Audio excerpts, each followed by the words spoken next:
Just a bit about myself and the company I come from.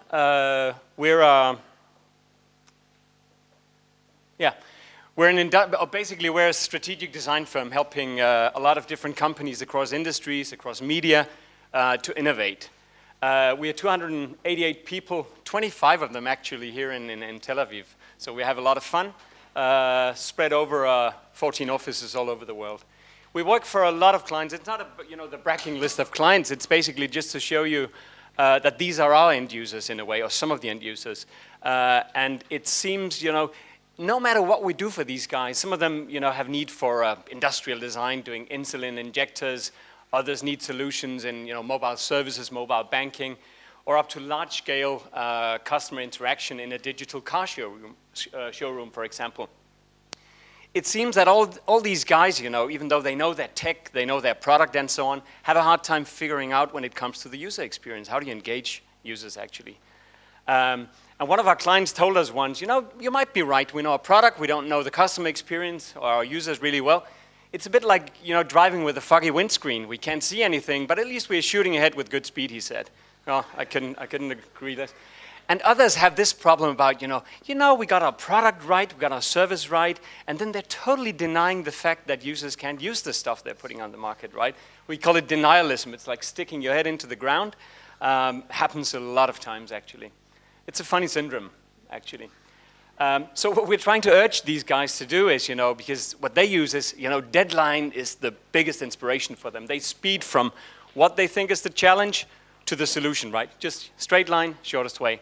So we try to urge them to think a bit before they define where they want to go. So span the bow, as we say, lift them up a bit, explore, strategize, gain some better user insights, get to a stage where you can start rethink not only your solution, but your problem. And then getting back on the ground again with a great solution, hopefully at a higher level. So a bit about media. I had some trouble figuring out what is media nowadays. I mean, it's everything from press and print to new media that don't even consider themselves media, I guess. Some funny pictures I got from one of my colleagues. I mean, the inauguration of the Pope looked like that in 2005. Have you seen those images?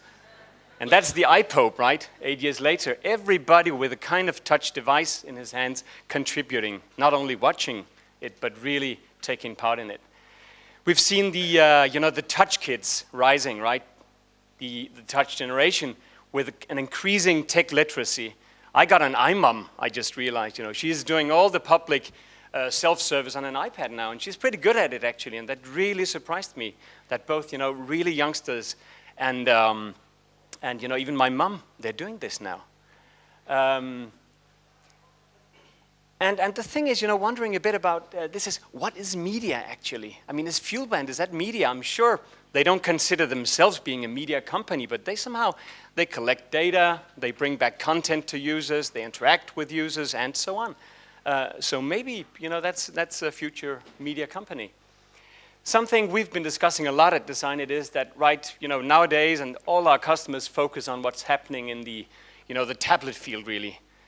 What's going to happen tomorrow? What about the big touch? You remember Minority Report, right? Looked like the future, but I think it's going to happen soon. How do we interact on these big screens? And then the wearables, and maybe even the transplantables. I think it's really worth looking at, because it's going to have a huge impact on user expectations and the things we bring to the market. So that's a heavy one. I'm trying to do it fast before I get the 5-minute sign. So what's happening basically, and which opens this whole opportunity space of creating better user experience, is that the skills required to use tech is really dropping. You can say what you want, but that's a fact. It's gotten so easy to use tech.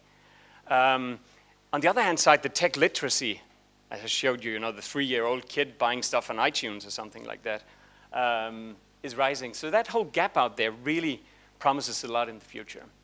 And then, speeding a bit ahead, but the paradox is really that the world is so full of crappy stuff. A lot of smart, is there any engineers here? No, okay, so I'm going to use the word engineer as a placeholder for non-designers, if that's okay. Hope you don't mind. But a lot of smart guys, teams at big corporations really figured it out. The perfect solution, right? Focusing on security, focusing on the solution. Nobody really thought of what's the customer experience? What's the user experience? Try to walk their shoes going through it.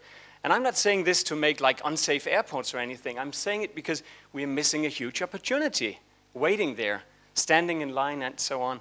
It's really, if you ask me, it's a stupid experience. It's an undesigned experience that just designed itself because nobody else did. Tried that?